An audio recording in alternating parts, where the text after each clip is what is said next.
And you're live. Welcome to the February 6th meeting of the Policy and Personnel Committee of the Board of Education. Dr. Shields, I'm going to turn it over to you for these first couple items, and then we'll get into discussing some policies. Very good, thank you. Yes, in your packet, you have access to the minutes from last meeting in case you wanted to just refer to them at any point. They're there for you. Let me know if there's any edits you'd like done. Otherwise, we'll put them on the next board agenda just for adoption. Great. As we have a personnel update, at that time of year where we are focusing on the 23-24 school budget. So what we've been doing is we've been working with the directors and the principals in collecting what their requests are for increases of staffing or modifications to staffing for next year. The cabinet's been reviewing those requests, and we're working with the business office to see what is possible and what is not possible, at least in the near term. So we'll eventually come to the board with recommendations on that as well. So I'm sure we'll be hearing more about that at future evening meetings as we get giant updates from Mrs. Manuel. Absolutely. So the first item that you have regarding policies on there is 1.3. This is a policy that Dr. Allen brought forward. And I'll turn it over to her. And she can give a little background on where this came from and why we need it here in Port Washington and what her recommendations are moving forward for it. Thank you, Dr. Shields. So back in August, Governor Hochul signed some new regulations that involved the use of timeout rooms and emergency interventions, and then specifically tied it to our students with disabilities for Part 200. There's little pieces in there. As part of the changes that she made, she also indicated that school districts needed to revise their policies, procedures, and practices so that it lined up with her new regulations. We got this guidance document in December. I had some meetings with other directors in the area, and there were different kinds of ideas. And speaking with Dr. Shields back then, we went to Howard, who then supplied us with the sample NISBA policy, which is essentially what you have in the packet. I took the NISBA part off, just typed it all up, and made it a little neater than what he sent over. So that was his suggestion, and that's kind of where I would be at this point as well. We don't expect you to read it right now. Yeah. If you Oh, haven't had a right. chance to I look think at so. it. You don't want my 75,000 edits? I think But we if all you read it. If you have, feedback is certainly welcome at this point. But the good news is, Mr. Miller has looked at it, and it is something we need to work towards getting in place. So I'm gonna let Ms. Malconi jump in with specifics, but I will say, like, my overall was when I saw this, I thought, oh my God, what fresh hell is this? Like, why are we doing this? And it looks, if you're jumping in with no background and don't understand this is coming from the governor and don't understand how we want to function here in Port Washington, it looks very antiquated. Yeah.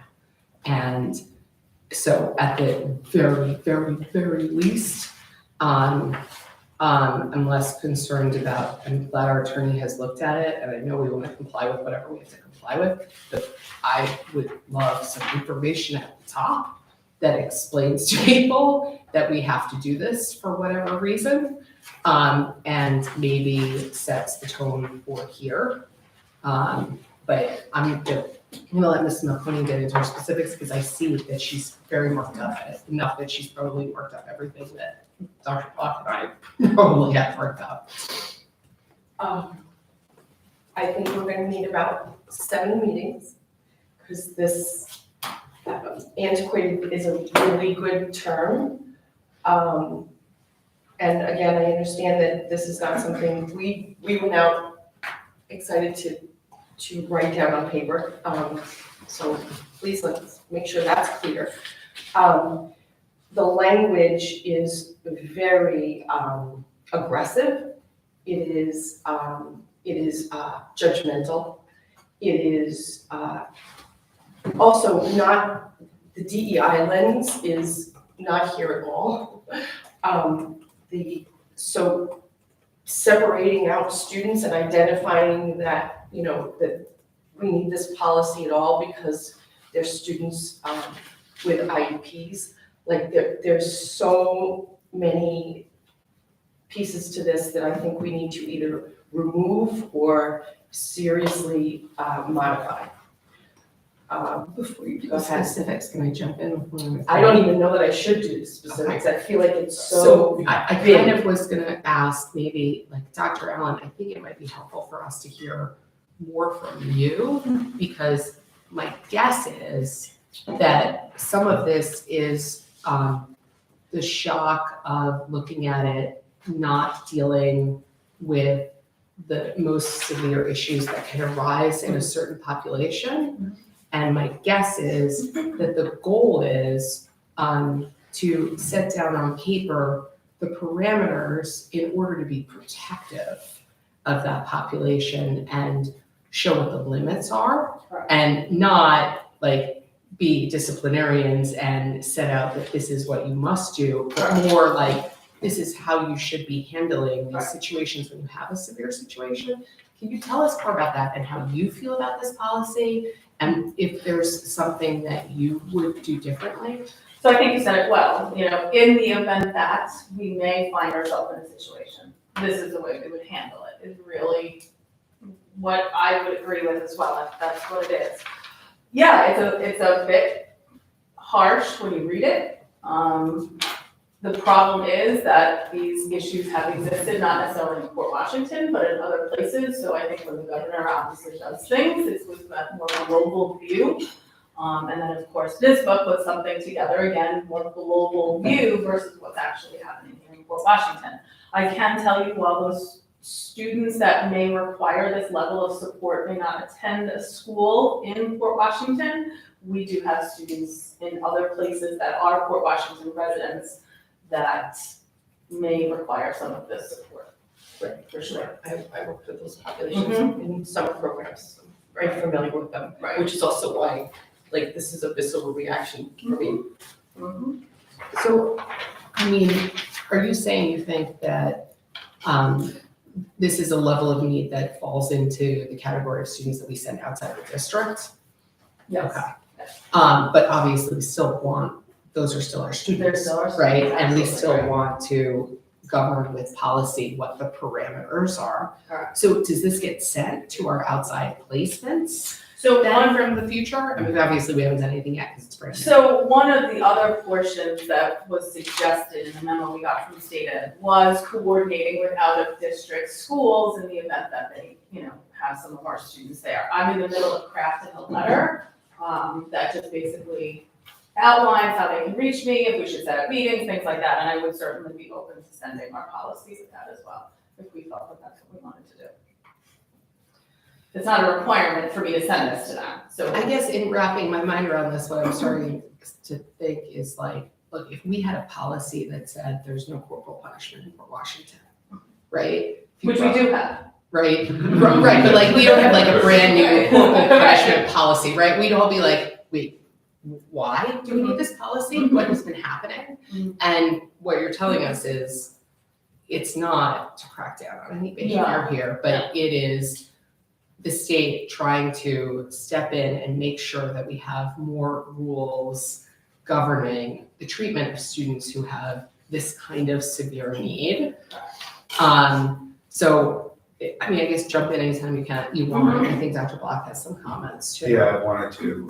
One is, I do think, and you said this earlier, Rachel, which is like, I think it would be helpful in this to say, in response to regulations from the, from the state, because I think we are always very careful to make sure that we're following state regulations, and we also don't want it to look like we are creating this language whole cloth, so that's one. But then, as I think about other school districts, not other school districts, rather the other schools that the Port Washington kids go to, like, I just have a sense of like how, like if there are a few students from Port Washington, a few students from Roslyn, like how does a school that is consisted of like 20 different school districts, how do they make their policy? Because I imagine that all those districts have different, So can we just ask them say like, your policy must conform to at least these standards and like, I guess I don't understand how they make the Yeah, I'd policies. have to do a little bit more investigating. What I can tell you since speaking to other directors, most of their attorneys were also advising the NISBA policy. Okay.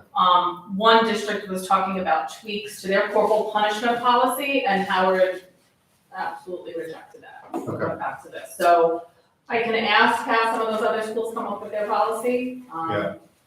I think I know what you're saying. So if a school has students from 5 different districts, right? So how do they follow something like this if school districts on their own have different policies? Yes, yeah, that's it. That's a great question. So maybe that also, it needs to be, do we highlight that this is for students in out-of-district placements then? Or are we required to have this as a district here for our local students as well? My understanding from Howard is we're required to have it here for And, students. yeah, and as we always said, we want our policies to withstand the test of time. Right? There may be a point where students that need this type of action exist in our building. Right, well, I read it through that thought process, that we needed to make sure that this stuff was really outlined properly for application here. Right. Because I thought that's where we're supposed to be thinking about it. Okay. Yeah, I think that should be our focus, and, obviously this is in response to school districts that are not, having a structure and set of rules about how to handle students like this. So can we add a paragraph at the beginning, maybe that says background, and as Dr. Bob said, in response to guidance XYZ or regulation XYZ, Yeah. Port Washington is required to promulgate this policy, the below is based on NISBA sample policy, ABC, and then go from there. I think that would help a lot. I think so too. The other thing that I think may be helpful to this group is that if this is not binding, binding is not the right word, meaning that, Mandatory. no, I think it is mandatory, but Binding on other schools.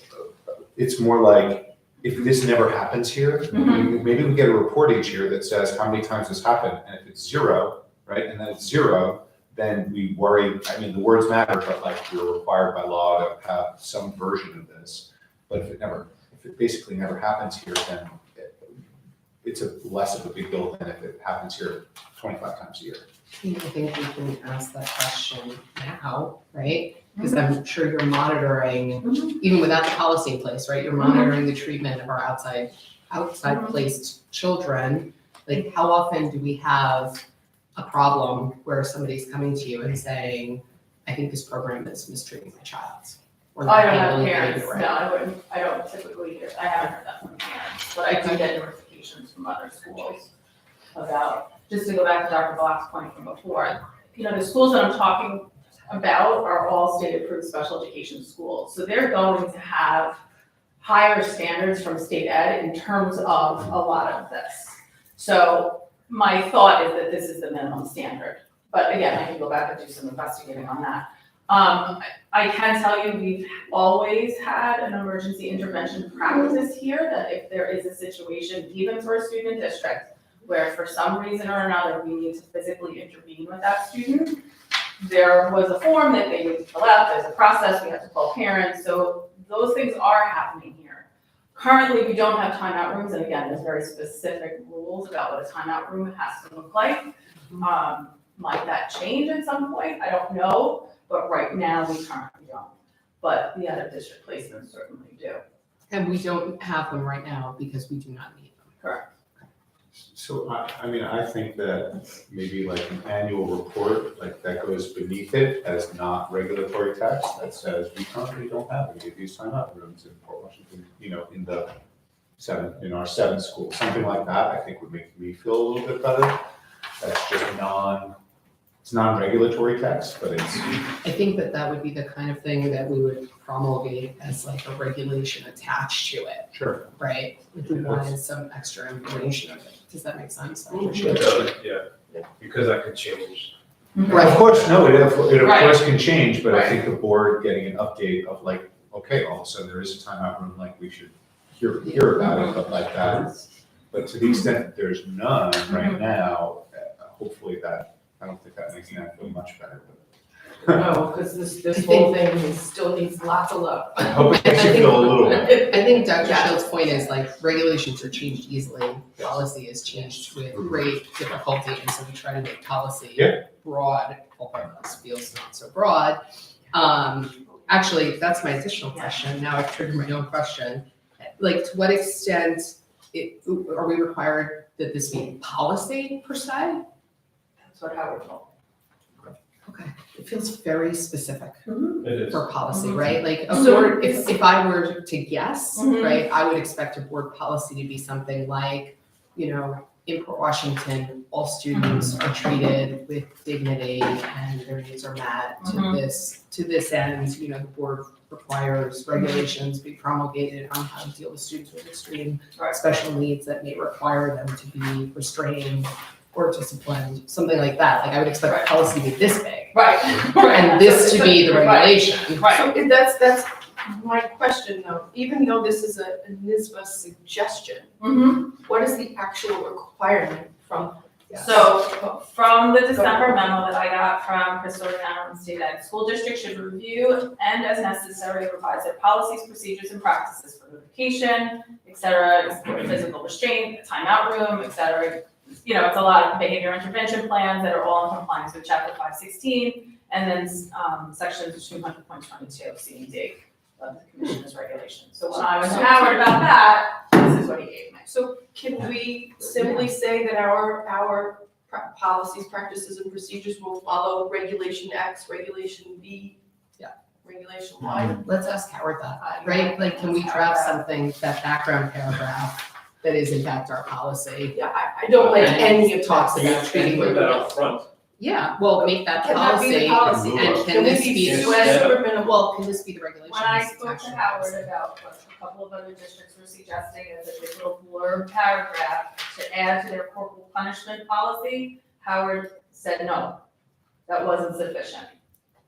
And gave me that, I mean, again, I'll move back to him with the concerns and see, you know, what can be done, but he was. Yeah, but what I think we should ask for is, I like what you said, so let's ask for Howard to give us a written response, if that's okay, on why we can't, if we can't do what Nan said, then he should give us a written response as to why. We want the bare minimum. What's the bare minimum language that we can get through? I can call him too. I mean, Okay, that's fine. I can call him and then we can discuss it in executive session if we want more Okay. detail from him. Which might be easier because really what we want to know is if we can push on him, right? I have a hard time understanding why we wouldn't be able to just reference a state regulation and say, we will follow state regulation, but let's. I mean, I would say Whatever. attach Yeah. all these as regulations, Yeah. because then that gives So, us okay. more flexibility on it. And we draft the kind of paragraph that would be the background paragraph that we would want, right? I mean, I think we're all not liking the tone.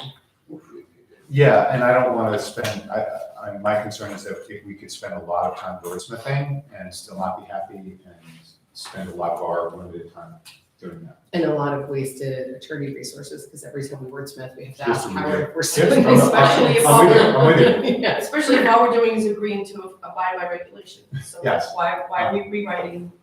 I'm totally with you. Just a clarifying question, so Stephanie, with the use of the timeout room, physical, mechanical restraint, and even, you know, adverse behavioral interventions, that would have to be, I would say, part of either the IEP or the behavior intervention plan. So would all these things be listed either in the plan itself, both plans, the BIP and the IEP, or not specifically? Physical intervention, no. Aversives and a timeout room have to be part of the child's IEP and the behavior plan.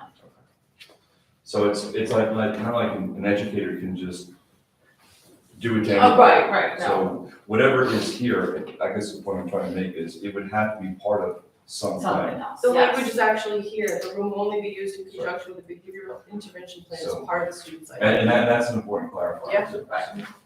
Right. That is important. Mhm. So, maybe what we should do is set this aside for now And we'll see if we can come up with what we would want our background paragraph to be, and also talk to Howard and see if we're okay with leading with that and making this more general and making this attached as regulations, and bring it back next month. Is that okay? What's our timeline on compliance on this? I think we really got one. Excellent. That timeline works for us. Usually Dr. Block doesn't like those timelines. Well, I like those timelines for the stuff that I want to do. Now you get it. I know she signed everything into regulation. Signed everything in August. But we again just got all the guidance stuff in December and, but no, there's nothing in here that says it must be done by.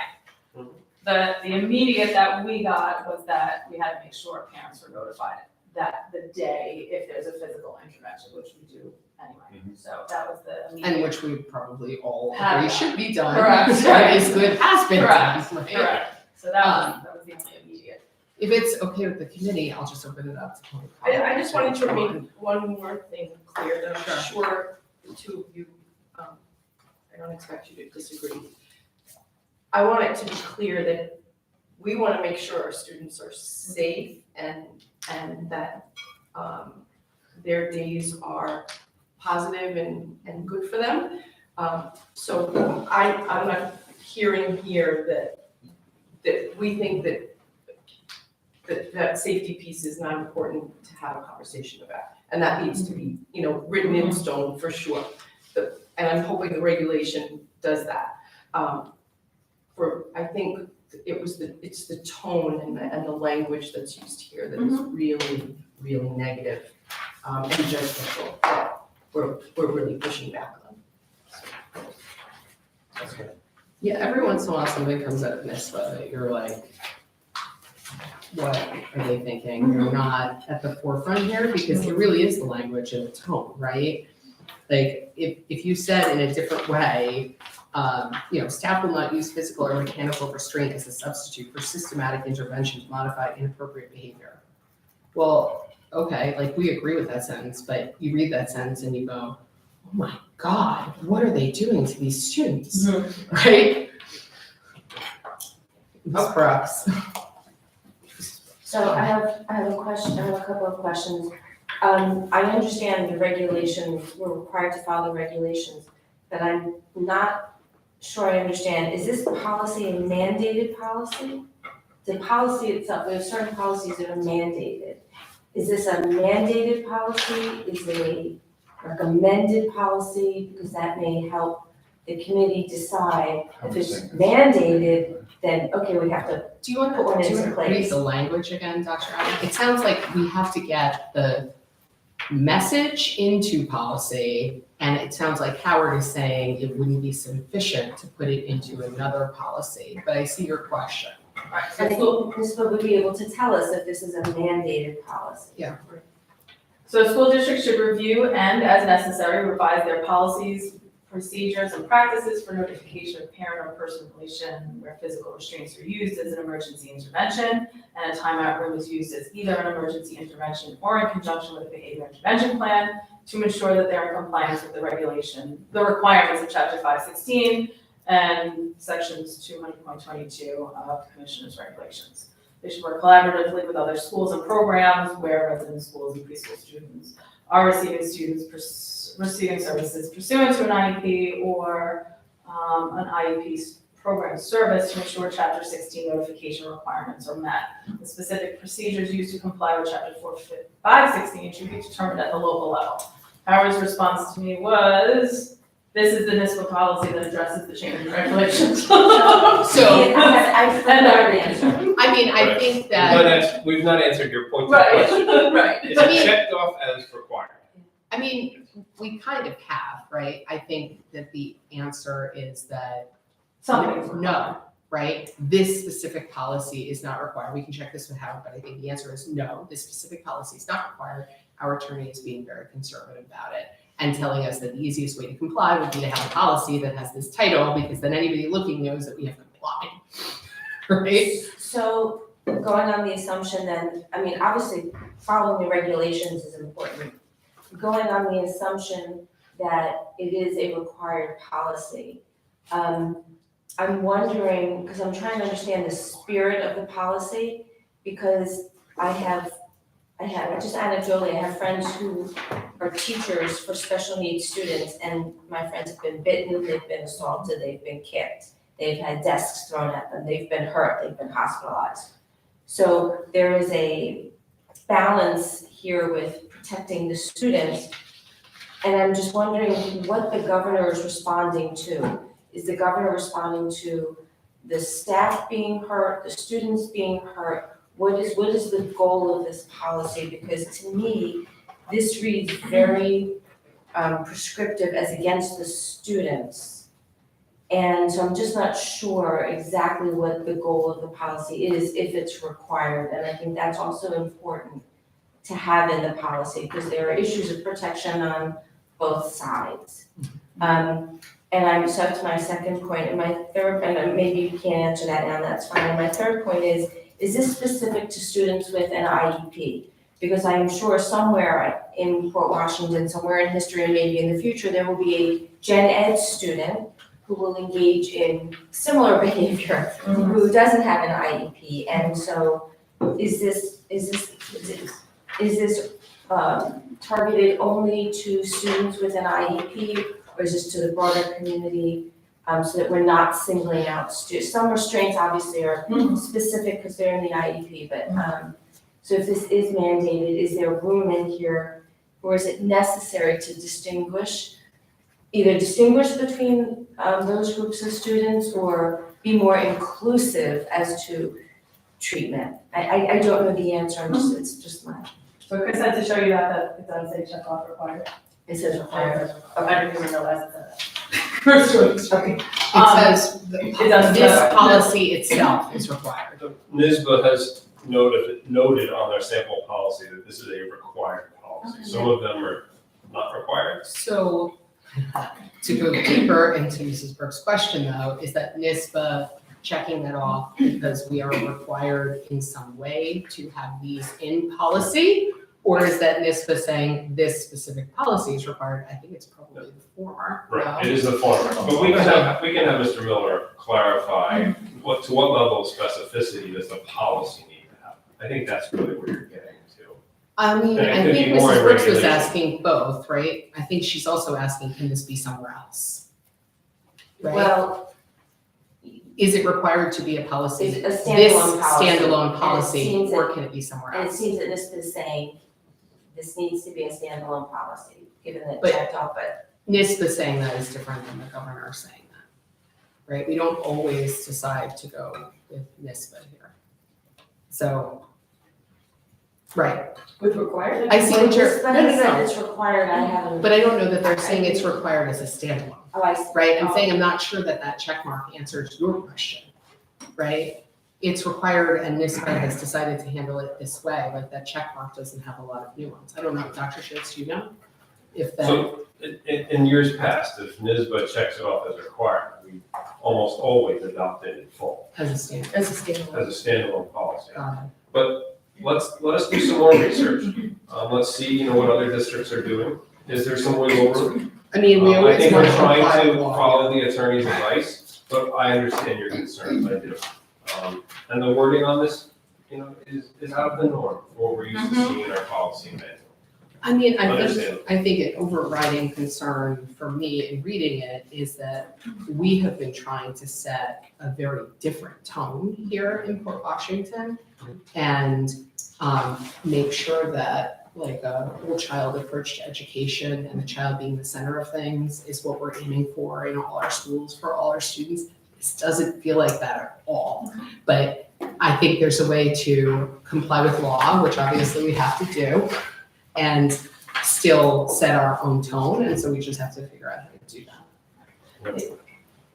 Do you have something else? I was just gonna say, a lot of this grew out of something that happened forever ago at a school called the Judge Rottenberg Center, where lots of bad stuff was happening to kids and to staff, and none of this was in line to what was happening. The school in Massachusetts, residential program for students with severe disabilities. So this all grew out of what happened at the Judge Rottenberg Center, everything moving forward. In terms of the IEP requirements, the timeout rooms and aversives are for students with IEPs, but emergency interventions is any student.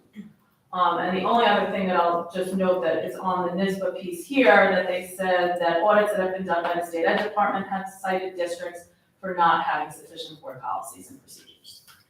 Okay. Again, I think it's some of the context for it also. I mean, to address, off the top of my head, to address Mrs. Brooks' point, I mean, I would probably use some bolding and highlighting in here, because she's right, on its face, you really have to dig for it.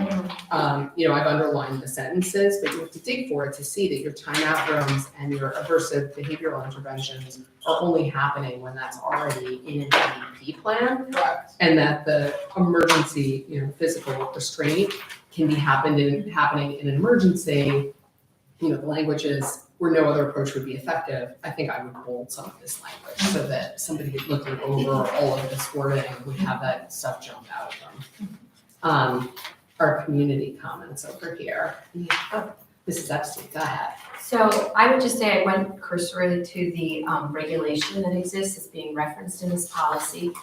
And from the onset of the regulation, it says that schools should have a timeout policy. A timeout policy should minimally include, and then gives a bulleted list. It then further goes on to talk about what your physical, mechanical, restraint, emergency intervention policy should include, and your aversive behavioral intervention.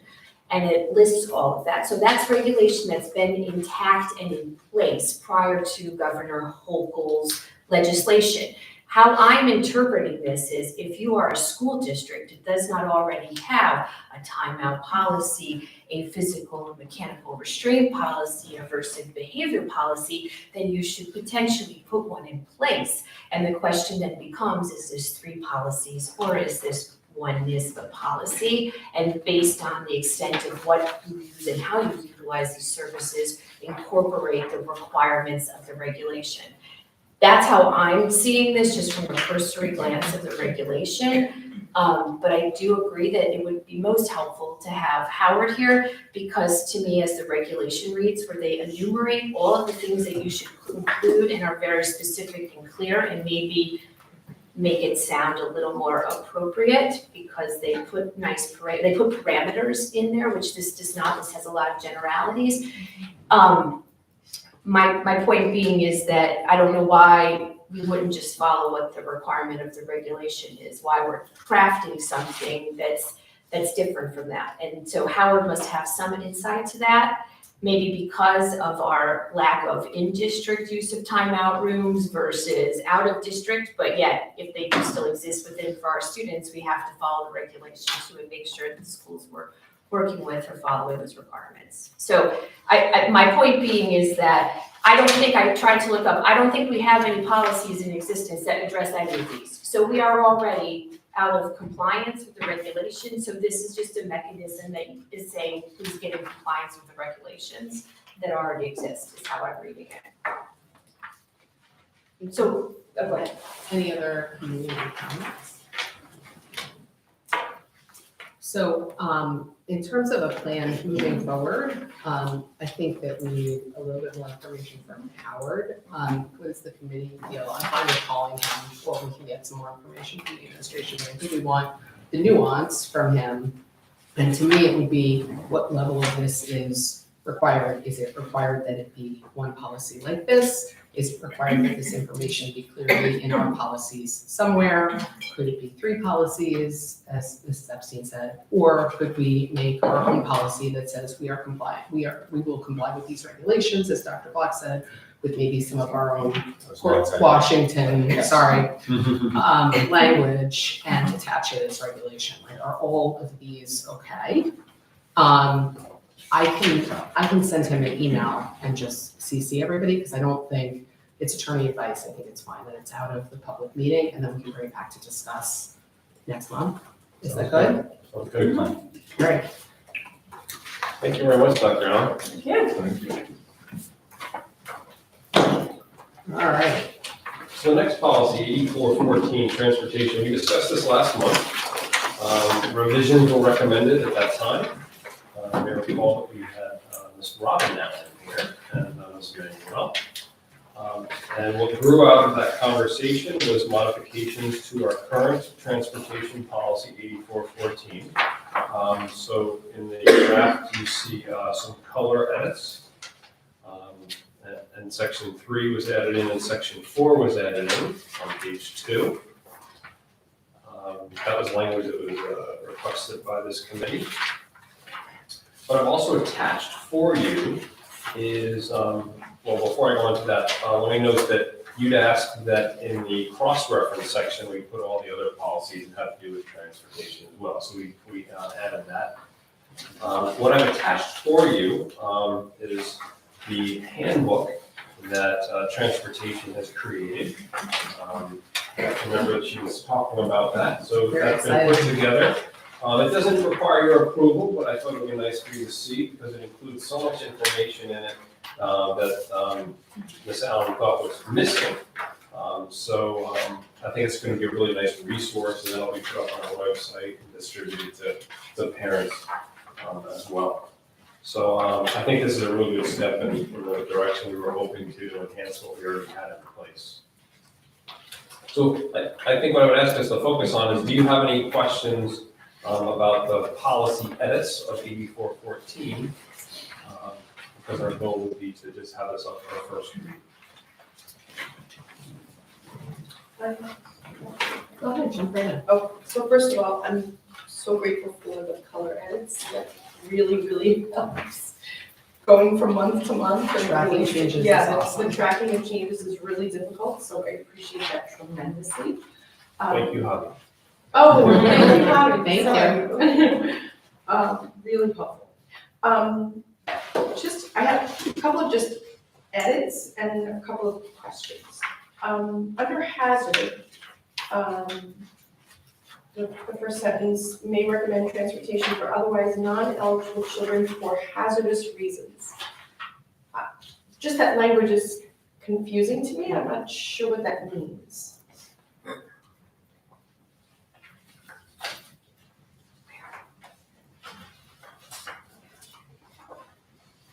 Great question.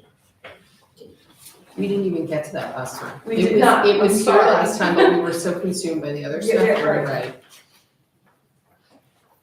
I would have to think of some examples as to when that would exist. Okay. I just, So I have a question that's intended to this. I have a feeling that what this means is, what we're trying to do is give the director of transportation flexibility. So Yeah. like, if a child is strictly not in all of these limits, but they live up a very steep icy hill and there's a huge busy intersection, or, I mean, I'm literally making it up. And for some reason, for that child's safety, it makes sense to supply transportation. The director of transportation has the authority to say, you know what, this kid is 0.1 under where we should be supplying transportation, Mhm. but we're gonna give it to them anyway.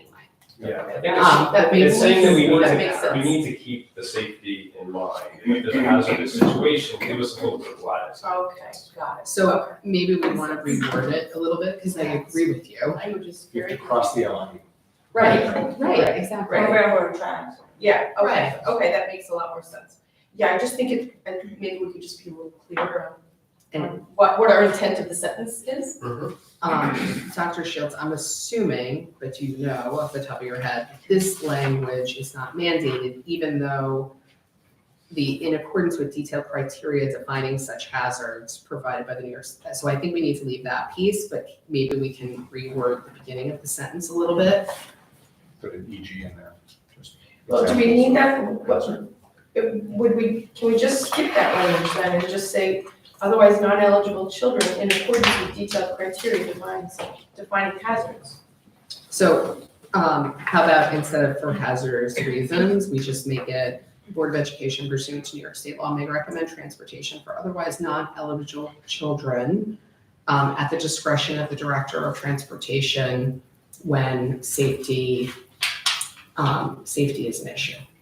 But I think it's important that this is backed up by the fact that we're following the New York Yeah, in my, Department of Transportation. in my head, there was a dot, dot, dot. Yeah, Oh, and then I would okay. continue the sentence. Got it. So can you give that to us again? Sure.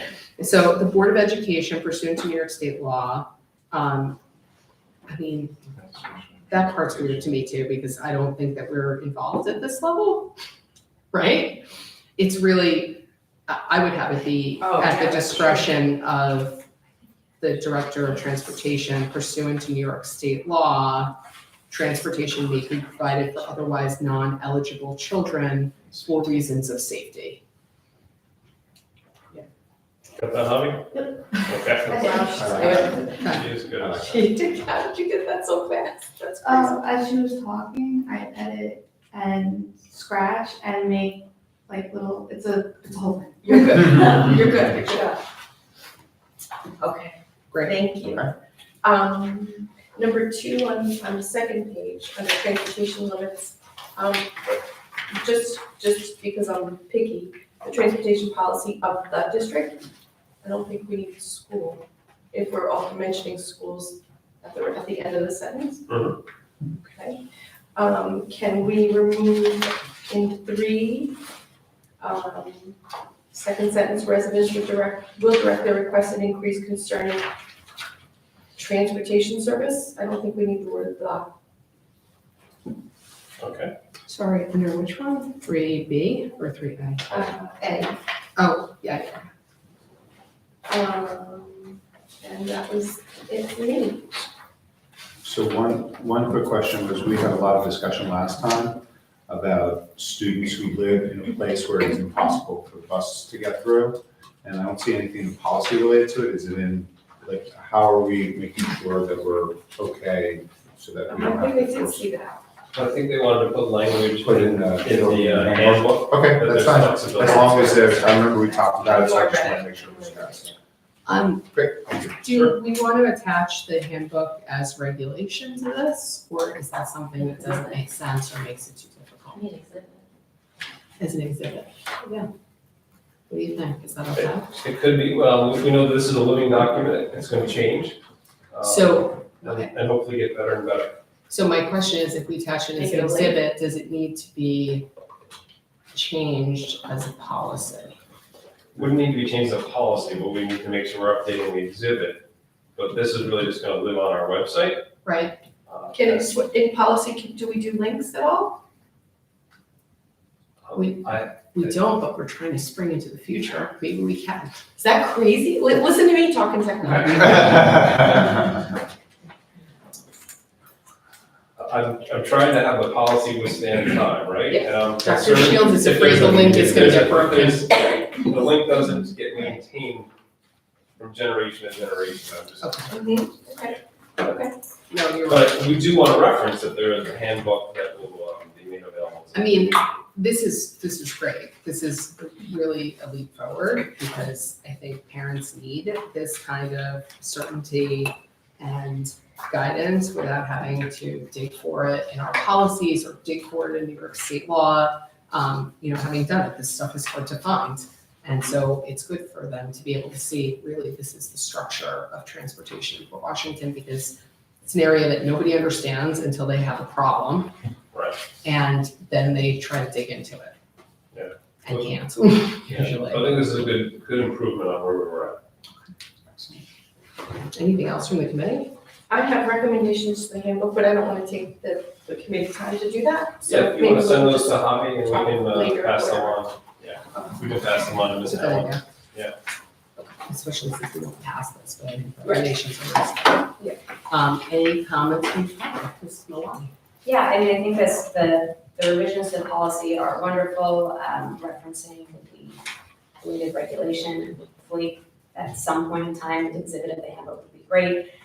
Just one quick comment on part 3, section B, it says, if further review of the matter is desired, the procedure to follow is listed in the District Director of Transportation's handbook. It is not listed in the handbook, so I would just request, and so I actually have a bunch of comments on the handbook itself, just primarily for clarity and from a parent perspective to address some of the key issues that parents in our community would want to really understand. Again, don't wanna go through those now, but if I could share those Do you want to go through those now? do you want me to go through those? I mean, I think it's. I mean, some of them are very. I mean, I think we got into the nitty gritty of it last time, and this is the public forum for it, so I would err on the side of saying go for it. if everybody's- Sure, I mean, some of it is very nitty gritty, like, are the examinations of the buses biannual or are they semi-annual? Are they twice a year or are they once every 2 years? There's some questions like that, which I don't know that we all think of it right now. Yeah. But in terms of clarity, for instance, there's page 5, it says, we provide busing to all students attending public schools and private and parochial schools within 15 miles of the school district. It doesn't mention the radii of the 0.5 for K2, so that would be confusing to any parent new to the district reading this, who would say, oh, but my kid's in kindergarten and we live, a quarter mile away from the school, why am I not getting busing? So, can we explain that radii of eligibility? And perhaps here also include a note on the flexibility around eligibility, giving the director that kind of leeway. There's also a question, when we get into bus drivers must follow assigned routes, I think this is where, to Dr. Block's, are we addressing stops that are, not possible, logistically impossible? It doesn't specifically say that, but it might want to be a little clearer on that. Also, do bus stops have to be at intersections? Personally, that was something I was told when I made a request to get a bus stop changed. So, the rules around prohibiting driveway stop, very things that parents encounter often, I think would be helpful to include here, or just some clarity around it. In terms of at the bus stop, there's nothing in here that addresses the supervision at bus stops, particularly for elementary students or pre-K. Do they need to be accompanied by an adult at pickup or received by an adult at drop-off? In some cases, parents have gotten that message, in some cases they haven't, so that would be something, and any protocols around that would be important to address. Safety on the bus, students must always remain seated, that sort of thing. There's nothing in here that speaks to how many students per seat, depending on the type of bus, which is something that comes up a lot with parents. Also seatbelts come up a lot with parents, so any notes on seatbelts that should be provided here. This is also a place where the chain of communication for incidents, particularly around bullying or behavioral stuff would be important to have, beyond telling the bus driver on the kid who's bothering you. What is the chain of communication there? Is it within the building? Is it to the teacher, to the principal? Is it directly to the principal? Is it directly to the director of transportation? Just some clarity there, I think, would be helpful for families. Notes on, or some comment on the stop arm cameras that are being installed or will be installed or have been installed. I don't know where exactly we're at in that pilot program, but I think that would give parents some comfort around the crossing signals on page 8. I've been using that uncertainty against people, by the way. I'm just going, oh, they're coming in They're again. coming. Slow down. There are certain things in here, particularly on page 9 around dismissal, that should either be repeated or moved up to, just loading the bus, the part at the bus stop, so that parents or families aren't getting to this late. It can be repeated because the message is the same. When you think about pushing or shoving, loading or loading the bus, students should use handrails when entering the bus. That's not only when they're at school getting on the bus, that's when they're at the bus stop getting on the bus. So just some consistency throughout the handbook. Are there any dismissal protocols that families need to know about in the buildings? And I know they vary by building, but are there any protocols that are consistent across buildings that families should be aware of or talk to their children about with respect to, avoiding missing the bus, which happens, boarding the wrong bus, who students should talk to if they're having an issue with the building when the parent isn't there to advocate? Just any notes that families would need to be aware of on particular protocols at the building level. On page 10, it notes in the event that Port Washington schools are closed due to inclement weather, transport will be canceled for all schools and all students. My question is, does this include district students and placements? Is it contingent on their individual schools decision, or is it our decision? And then finally, on the last page, it would be helpful, I think, where it says frequently asked questions, to actually include the question, maybe in bold, because I was a little confused about what question are we answering here. So for instance, are all routes first on or first off routes, and then that would be the answer. A key question again is, what is the chain of communication for different types of transportation issues, whether they're logistical, safety issues, bullying issues, what's the chain of communication? And then that reference in policy would actually make more sense. I also had it's just a little thing, school buses are the safest form of transportation. Unsourced, to me, that was kind of a, okay.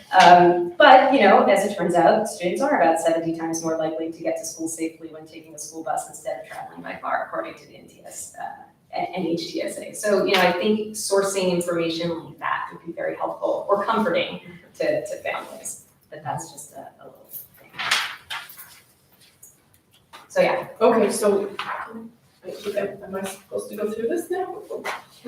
Let's let Ms. Epstein talk, and then you tell me. I'm gonna make a suggestion based on Ms. Maloney. I know she just went through all her things, but being that Parents Council hosts a presidents and principals meeting with the presidents and principals, and these are frontline, both principals and parents, it might be helpful for them to take a review cursorily of the handbook in its draft form, and then come back and maybe then see if that means, because these are the people that are dealing with it, and that way you have representation from staff that deals with it and parental. Especially when it comes to spokespersons. like dismissal protocols and things like that, the principals should weigh in. I have no objection to that, but it's the administration. Like, I'm how do you fine. feel about I that? certainly welcome that, because I think many perspectives make it an even stronger document. So if you could send those edits to me, I would certainly route them to Ms. Allen in our transportation office. Great. Because I think they're great ones, they are. And to Ms. Epstein's point, we've also, it's not just our input, it would be the input of our organization of parents and administrators who are part of that discussion. Let me add, do you have something? So one other thing is that this doesn't address any of the late buses that come out of the middle school and high school. And so I would just love a page like that talks generally about it. And I know it's a little bit, it depends on the kids that are going, it depends on the day, but if there's just generally we provide, it doesn't obligate the school to provide it, but it gives parents who are interested in it, understanding what is usually provided. Sure. I want to start with, I'm a big fan of handbooks. Super big fan of handbooks, so I am incredibly grateful for her work on this. And please, I don't want her to take our suggestions or edits in a negative light. We're grateful to see this document created. And it's always hardest, I think, to create something from nothing. Oh, Right. super hard. The, Super hard. the first draft This is is really always good. the hardest, and so that's when people come along and say, you got this, you got this, and this is also, there's a great deal of detail. She included a lot. Yes, yes. I will pass that on. More. I think that was the beginning of Mrs. Melconian's sentence that was going to end with, but. Right, yes. I just have like language edits that, kind of grammar and, Maybe we could just send those then if you it's want me to not. just do that? Yeah, if you that send way? those to me, I will definitely I pass have them one on. additional content, that I think should be addressed here, which is, I actually don't know if this is true.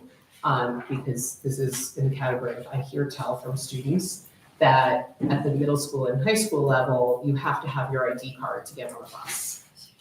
And if that is true, that should be in here somewhere. What are the requirements to ride a school bus?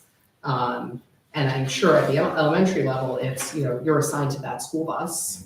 But if there's an additional requirement that you actually show your ID at the middle school and high school level, that should be inserted in here somewhere as well.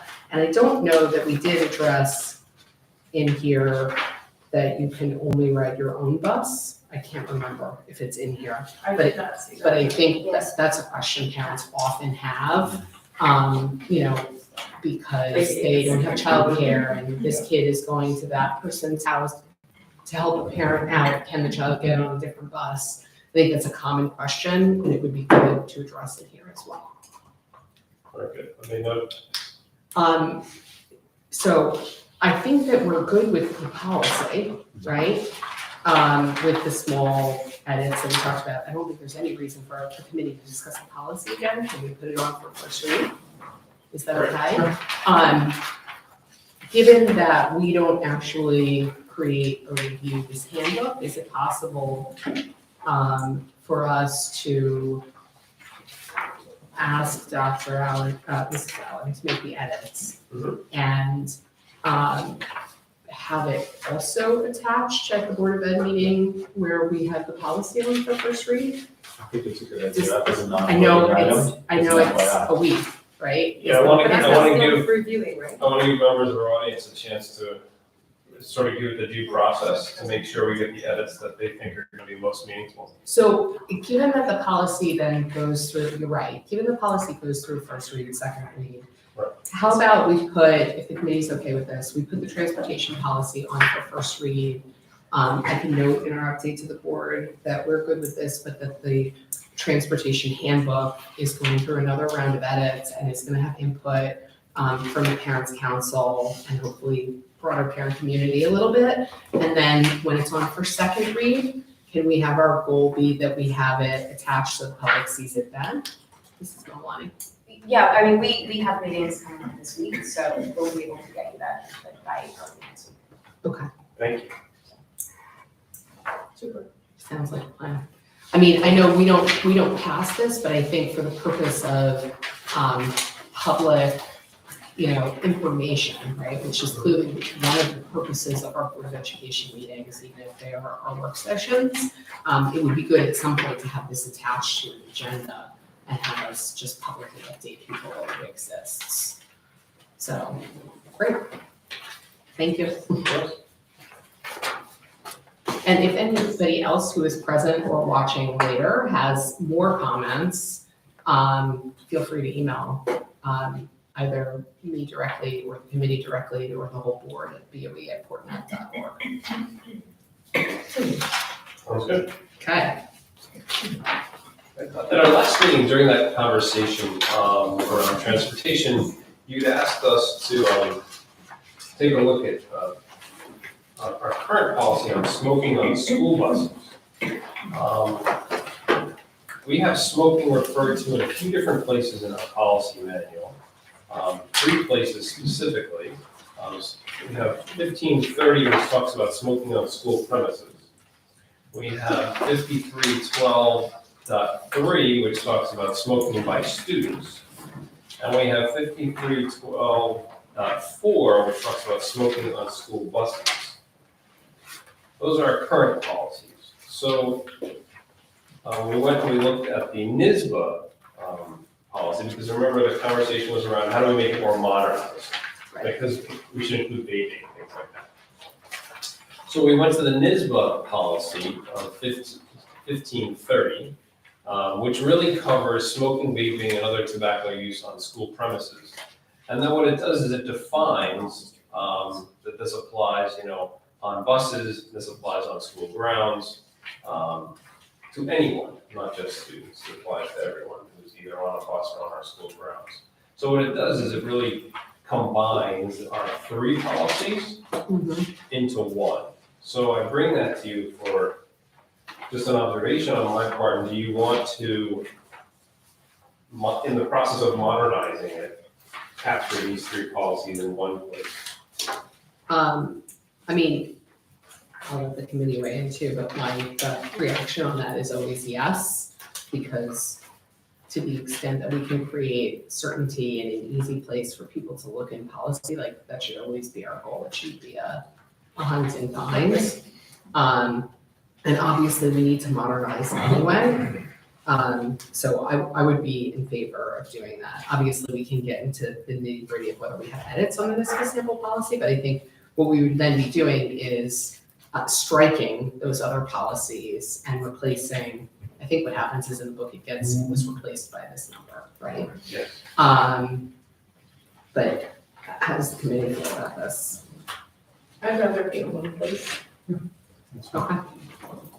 So then my recommendation would be that, why don't I then take some time looking at these 3 policies to make sure that the content is included in the municipal policy, and I'll bring that back to you. We're good with that. And in the meantime, if anybody from the public has any comments on any of these, feel free to email them in. We'll read them. All right, next.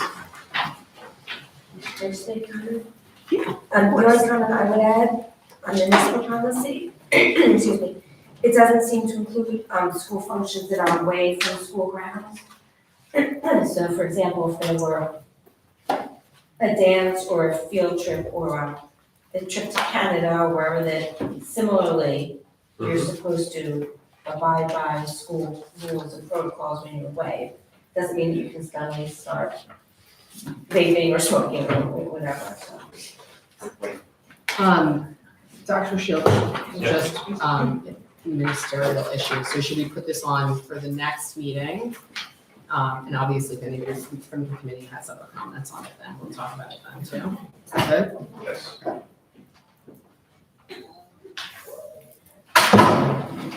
March. Okay.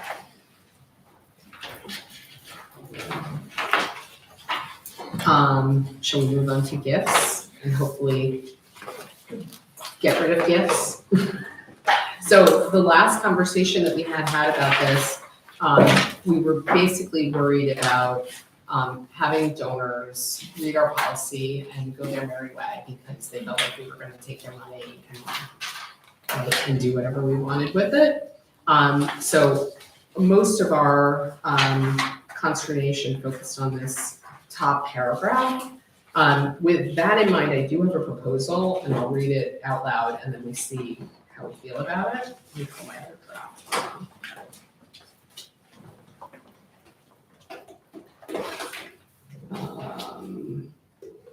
Very good.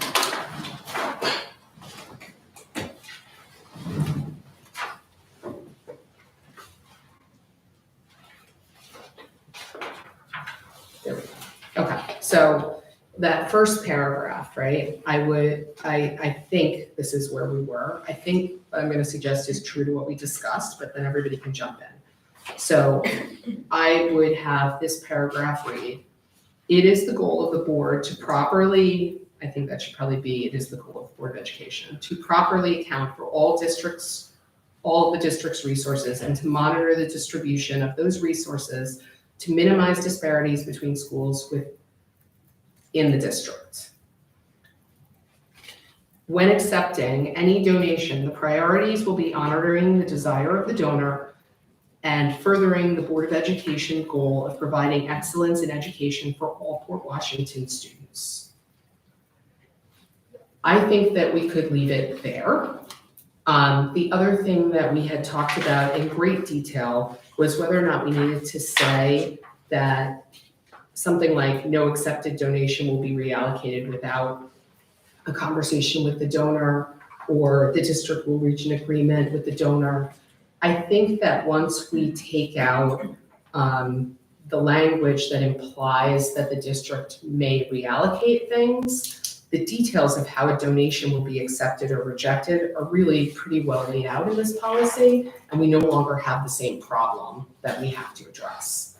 But committee, feel free to jump in and tell me what you think, and I'm happy to read it out loud again. I think that gets to the sentiment that we were looking for. You're good? Any comments from the public? No. Can we hear it again? Sure. Wait, can I just make sure also when you're reading it, it's replacing the words, this policy shall operate with, that's where you're So, starting, right? The I'm- italicized portion? I'll give it, Ms. Epstein, I know you're very detail oriented too.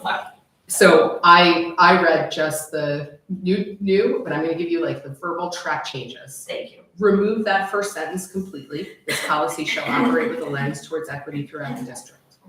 Then the second sentence stays. It is the goal of the Board, I would say, of Education to properly account for all I would add the, district's resources and to monitor the distribution of those resources to minimize disparities between schools within the district.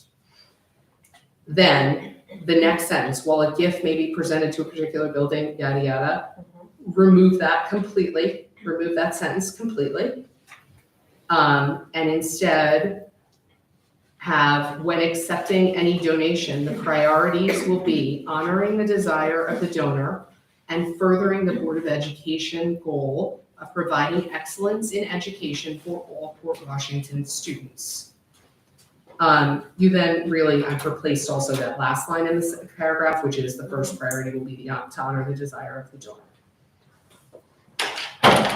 So what is the first sentence of the policy? So it would read, it is the goal of the Board of Education to properly account for all the district's resources and to monitor the distribution of those resources to minimize disparities between schools within the district.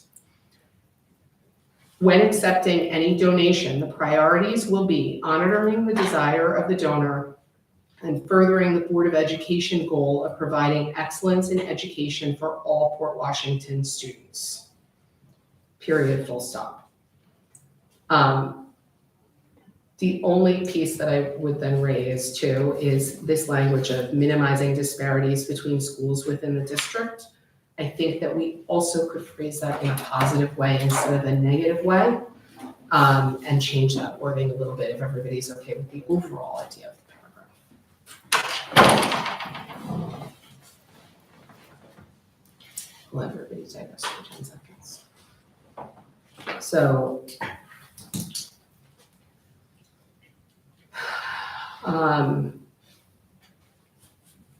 what if we had it be, instead of minimize disparities, it's the goal of the board to properly account for all the district's resources and to monitor the distribution of those resources I feel like in, that says that. yeah, but what if the language instead was, in a way that,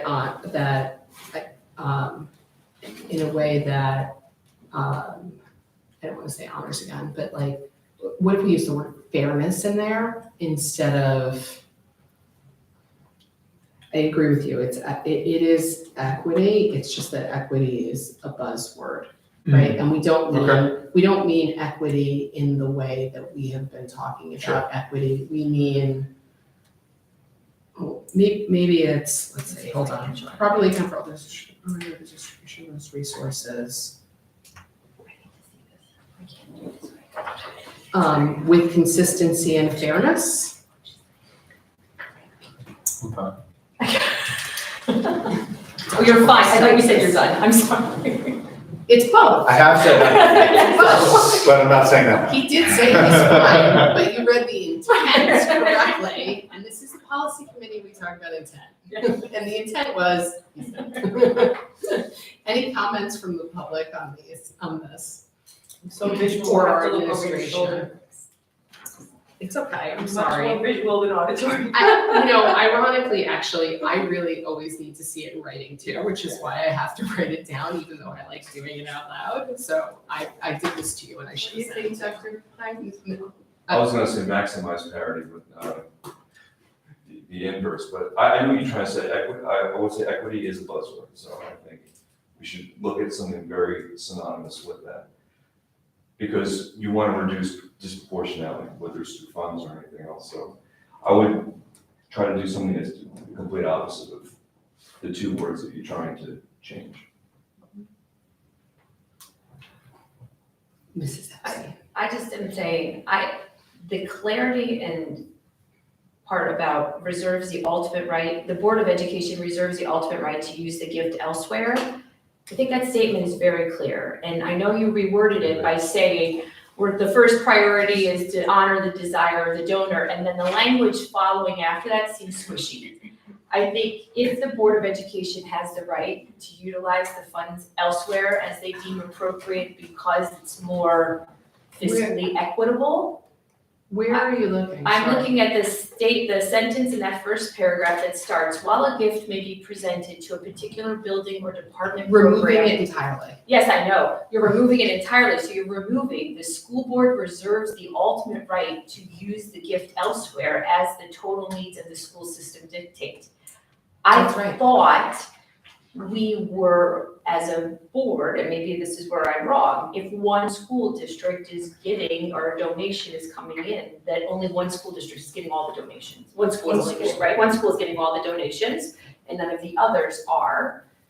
Did we not want to still reserve that right as the Board of Education to, no, we don't want to, okay, I was under that. I don't think so. I mean, this is me talking, I'll let the rest of the committee. I mean, I think that one of the overriding concerns we had here was not crafting policy.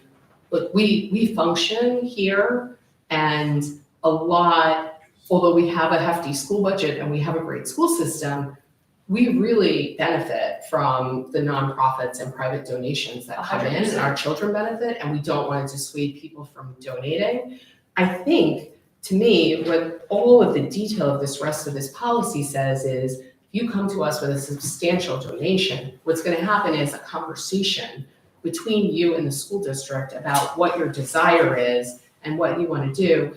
And look, it may be, and we mentioned in the past, gifts have been either refused because it felt unfair or adjusted a little bit with the agreement of the donor, right? So like the example I cited is, in my time on the board, there was somebody who wanted to donate, obviously in days prior to one-on-one, you know, a Chromebook card for their grandchildren's classroom, right? And the school said, this is lovely and generous, but really not fair. And this is not how we want to see funds used. And so we would not accept that, but we really would love it if you would be okay with it if you donated a Chromebook card that was shared among the entire fourth grade in school X. That would be okay with us. So I think the reality is what's happening behind the scenes already is a conversation, right? Before something is accepted. So I think we didn't want this language because we didn't want donors to think, I'm gonna give $50,000 and I'm gonna want it to be for X, and you're gonna say, great, thank you so much. And then you're gonna turn around and you're gonna buy basketballs with it, you know? Right, I just think adding the caveat of we still reserve the right. I don't know that it says that we can't still have the conversation and operate in the way that we're doing. By taking that language out, I'm concerned that we limit our flexibility as, again, right? It says that the superintendent will meet and will agree on how it's actually done. I feel like we mentioned it elsewhere. Look, this is the reality of the situation too. Like, think about when you donate money to any higher ed institution. Right. You can have general fund donation, you can have targeted funds. And if they receive, you know, $2 million in targeted funds for X, and they don't need that much money there, and they have budgeted another $2 million for that already, they take the money they've budgeted for that and they put it elsewhere, right? This is a behind the scenes budgeting issue to me that doesn't need to be a policy issue. Like, I actually don't think we should be reallocating donor funds without talking to the donor from a philosophical perspective, but And by the way, I'm not saying that, I just am Maybe saying that's part of that conversation, right? Even anytime you say you reserve the right, it's exactly what you're saying. You're saying, you come to me, you wanna offer $50,000, and we say that's very generous, we could utilize those monies in these different allocations. Are you all right with the donation not being as targeted as you felt, right? That, how reserves the right to, I guess, is the question. That's the only point I'm bringing up. So I'm just I see asking, what are you're we saying. stripping ourselves of something by taking that language out? I think we're already saying that we can approve or deny any donations, There's and another I would want paragraph it to in here happen that at says that that. point. The bottom of page 2, Right. it does say that the board reserves the right. That's the grants, right? Or So Funding, approval any of funding. solicitation or any funding. So then it's just redundant in the first paragraph, and that's great, that's great. I also think in the first paragraph, it feels different. Yeah. Right? In everywhere else that it's mentioned where the board refuses, has the right to refuse or accept a donation at their discretion, it feels like it is in concert with the donor. And I think that first paragraph makes it feel like, hey, and by the way, we're gonna do whatever we want with your money. And I don't think that's the message we wanna give, because I don't think that's what we wanna do. 100%. Yeah, I think you're correct. It doesn't need to be covered in the first paragraph. It is covered later in the policy, so thank you.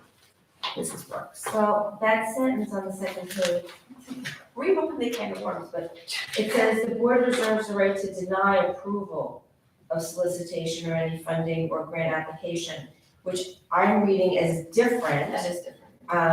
than saying the board reserves the right to use the gift elsewhere.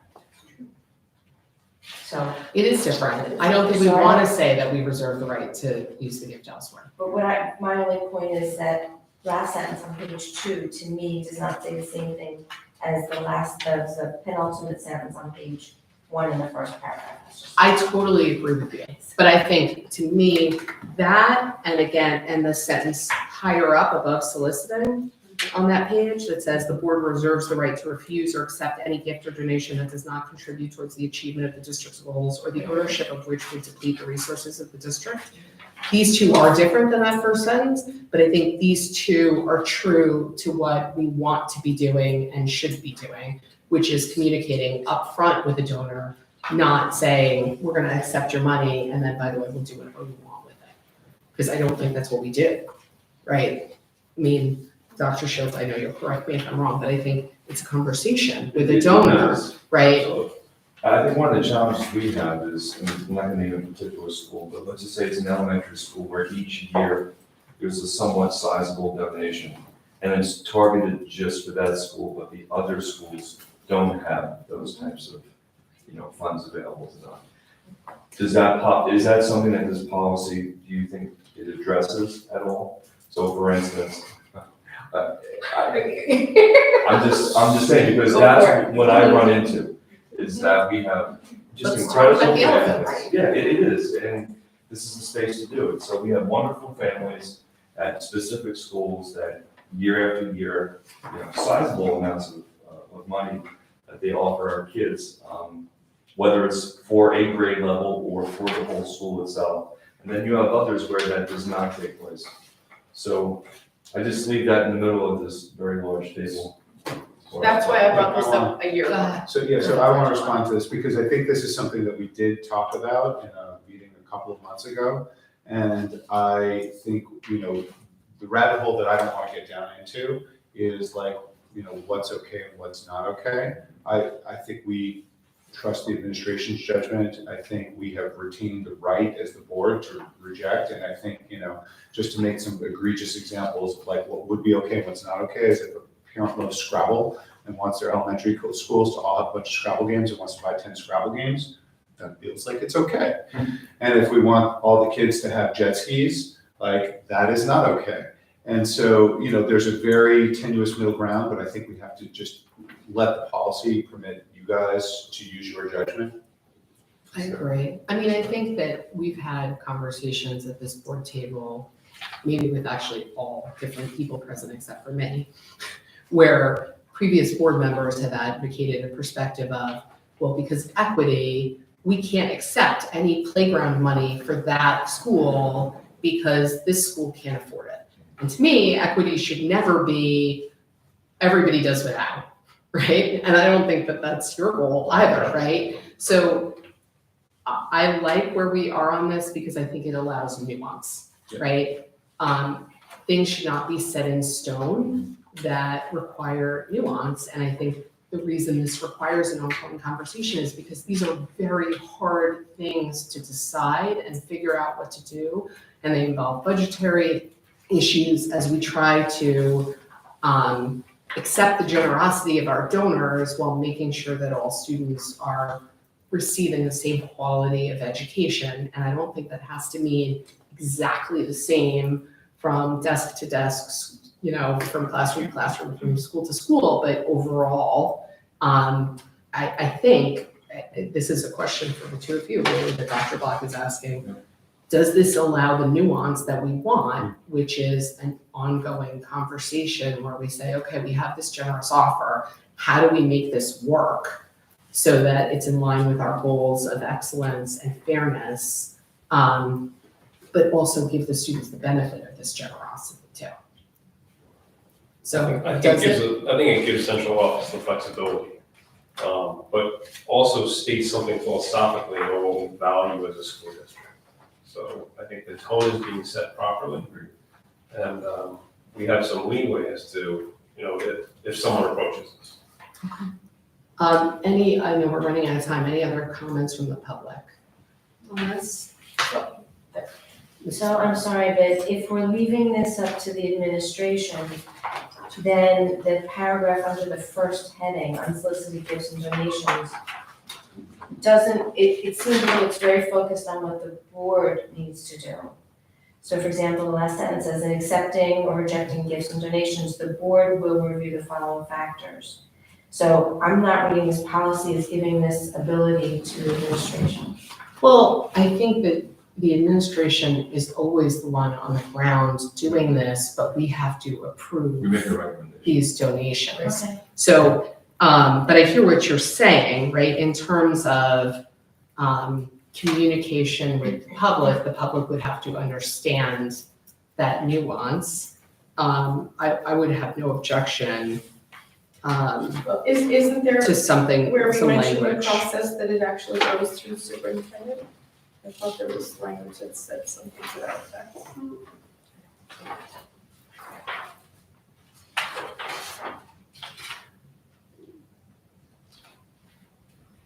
No, not in this part, it's in the second part. So why don't we just add in that second paragraph, in accepting or rejecting gifts and donations, the board will receive a recommendation from the superintendent and review the following factors.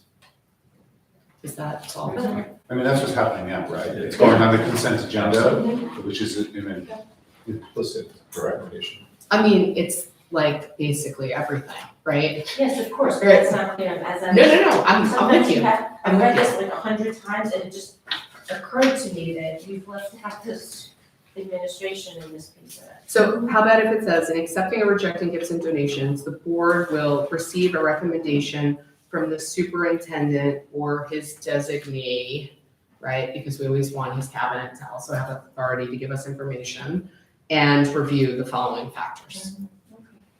Good? How do you got it? I know you got it. That one was easy compared to the other ones.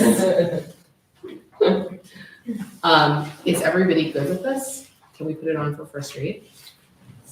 And when I give the update at the evening Board of Ed meeting, I think it probably makes sense to give the rest of the board, even though the majority of the board is actually sitting here, a little bit of a blurb on what things we were wrestling with and considering, so they understand how we ended up here and that we're all happy with it. We good? Yes. Okay, Oh, just one more thing, I'm sorry. go ahead. Should district be capital D or small d? Because in some places it's been small d, it's so picky, I know, but it's consistency.